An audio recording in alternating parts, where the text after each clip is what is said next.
episode 128, meninggalkan kota Tianyun.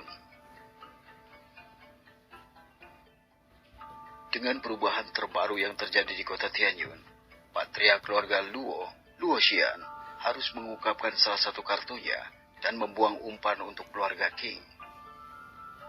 Patriark Luo berbicara secara langsung dan secara diam-diam dengan patriark King Ruo tentang rencana mereka terkait mengambil alih kota Tianyun, menawarkan keuntungan untuk klan mereka dan klan King begitu mereka menguasai kota. Sedangkan keberadaan Lin Meng sebagai ahli tingkat legenda yang baru dan kemungkinan keberadaan Fei Hong juga cukup mengganggu patriark Luo Xian dengan rencananya untuk mengendalikan kota Tianyun menggunakan serangan binatang iblis yang telah mereka jinakan. Beberapa hari yang lalu sebelumnya, patriark Luo Xian berbicara diam-diam dengan patriark King Ruo, memberitahunya tentang rencana dan metode untuk merebut kota. Patriark King Ruo pada awalnya terkejut akan rencana mereka, tetapi kemudian keserakahan dan keinginan untuk menguasai dunia mulai mempengaruhinya saat dia terus mendengar lebih banyak tentang rencana menarik untuk menggunakan binatang iblis untuk mengendalikan kota dan menyingkirkan ahli tingkat tinggi seperti Wang Shu dan klan besar lainnya, dengan keluarga Luo dan keluarga King menjadi satu-satunya penguasa di kota Tianyun. Kekuatan keluarga Lin sekarang akan meningkat seiring waktu dan melampaui keluarga Luo dan keluarga King dalam hal kekuatan. Semua karena Lin Meng yang telah menjadi seniman bela diri tingkat legenda. Patriark King Ruo memikirkan hal ini selama beberapa hari sejak patriark Luo Xian berbicara dengannya dan memberitahunya tentang rencananya. King Ruo juga tahu bahwa hanya ada dua hasil akhir untuk rencana ini, berhasil atau gagal.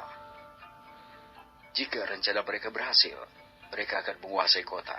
Jika mereka gagal, mereka akan dihancurkan, bahkan disingkirkan oleh penduduk kota itu sendiri. Semakin King Ruo memikirkannya, dia merasa kepalanya akan meledak. Dia ingin berhasil dan memiliki kendali penuh atas kota Tianyun juga. Tetapi dia juga menyadari resiko dan manfaat yang dapat mereka tanggung. Dua ahli tingkat legenda kota mereka saat ini akan menjadi salah satu resiko yang perlu dipertimbangkan. Tetapi resiko terbesar yang perlu dipertimbangkan dan potensi bahaya yang dapat merusak rencana sepenuhnya adalah keberadaan Fei Hong yang misterius, yang rumornya adalah seorang ahli tingkat dewa. Meskipun Luo Xian mengklaim bahwa dia bahkan bisa mengendalikan binatang iblis di level tingkat kaisar, dan mungkin jika mereka berhasil menguasai teknik penjinakan binatang iblis dengan lebih sempurna, mereka bahkan bisa menjinakkan binatang iblis di level ranah tingkat legenda. Begitu binatang itu muncul, kemudian mereka bisa mengirim semua binatang iblis itu untuk melawan Fei Hong. Seniman bela diri tingkat dewa bisa dikatakan sangat kuat, tetapi Luo Xian yakin bahwa pemuda bernama Zhang En ini pasti mengalami cedera saat melawan seluruh gerombolan binatang iblis yang menyerangnya, bahkan bisa mati dalam pertempuran itu. Tapi patriark King Ruo masih belum yakin akan hal itu. Nalurinya memperingatkannya untuk menahan diri dan memikirkan semuanya. Tetapi keserakahan akan kekuasaan dan kendali mengendalikan pikirannya mendorongnya untuk terus melangkah dan bergabung dengan rencana Luo Xian. Patriark King Ruo memutuskan bahwa dia akan bertaruh pada rencana ini, menghilangkan kekuatan dari 3 klan besar yang tersisa dan keluarga penguasa kota, sehingga keluarganya, Kingnya, akan memiliki kendali penuh atas kota Tianyun. Dia berencana untuk mengambil kendali penuh atas kota, jadi dia harus merencanakan dengan baik bagaimana dia akan menyingkirkan keluarga Luo juga. Saat ini, King Ruo meminta sedikit lebih banyak manfaat dari Luo Xian, sehingga pada waktunya, keluarga King mereka dapat menemukan cara untuk melenyapkan keluarga Luo setelah itu. Setelah waktu yang lama, patriark Luo Xian menerima beberapa kesepakatan dan menutup pertemuan rahasia mereka.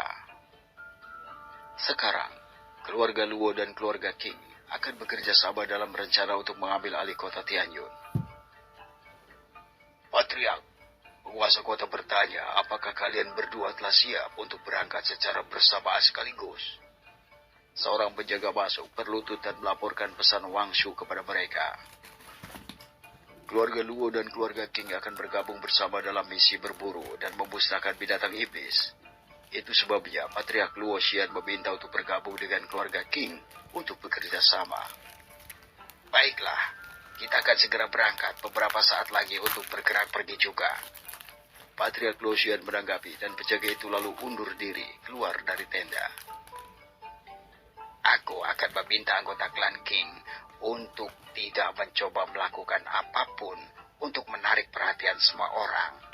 Setelah kita menyelesaikan masalah ini dengan pemusnahan gerombolan binatang iblis, kita akan mulai dengan rencana kita. Patriark Luo Xian mengingatkan King Ruo. Apakah kau pikir aku cukup bodoh untuk tidak memikirkan hal itu? Patriark King Ruo memutar bibirnya dengan kesal. Bukan kau, tetapi putramu dapat menyebabkan masalah yang tidak perlu. Aku sudah berbicara dengan putraku dan dia memahami situasinya. Luo Xian berbicara lagi. Patriark King Ruo hanya terdiam mendengar perkataan Patriark Luo Xian. Dia tahu bahwa apa yang dikatakan Luo Xian benar karena putranya adalah pemuda yang agak sombong dan dapat membawa masalah yang tidak perlu bagi kedua keluarga mereka. Baiklah, tapi aku memerintahkanmu untuk memperingatkan dan mengabari tentang gerakan apapun yang kau lakukan. Kau tahu bahwa kelemahan terbesarmu adalah aku sekarang, karena aku tahu rencanamu. King Ruo berbicara dengan dingin saat dia melihat Luo Xian.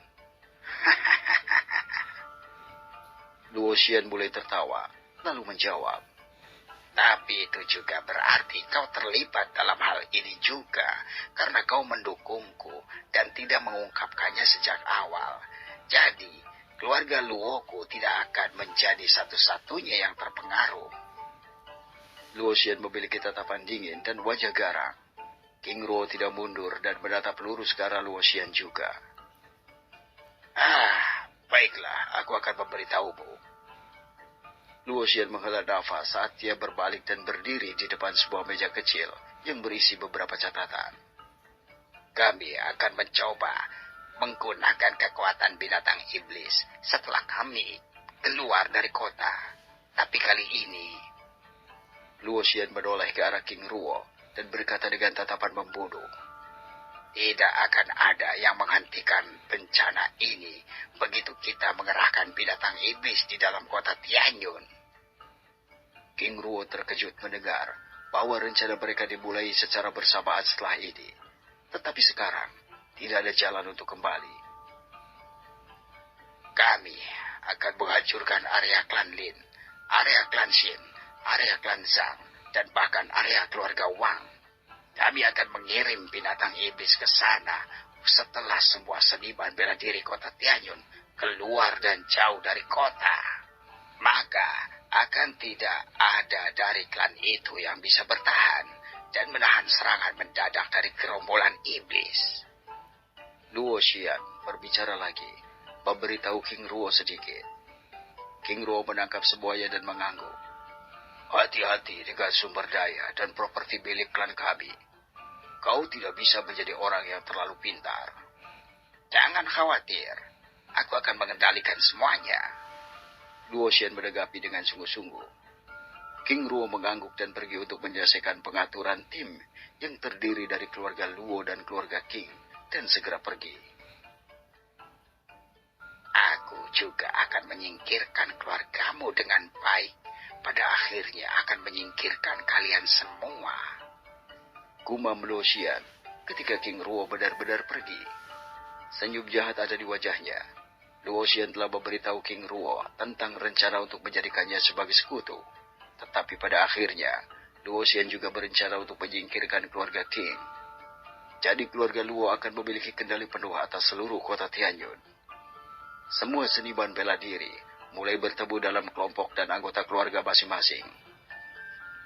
Kelompok-kelompok itu ditunjuk dan dibentuk dengan cepat dalam waktu singkat, siap untuk mulai memusnahkan binatang iblis. Penguasa kota memberi sinyal dan semua orang mulai meninggalkan kota Tianyun. Dengan keluarga Lin dan keluarga Zhang yang memimpin di depan, diikuti oleh keluarga Luo dan keluarga King, dan akhirnya keluarga Wang dan keluarga Xin.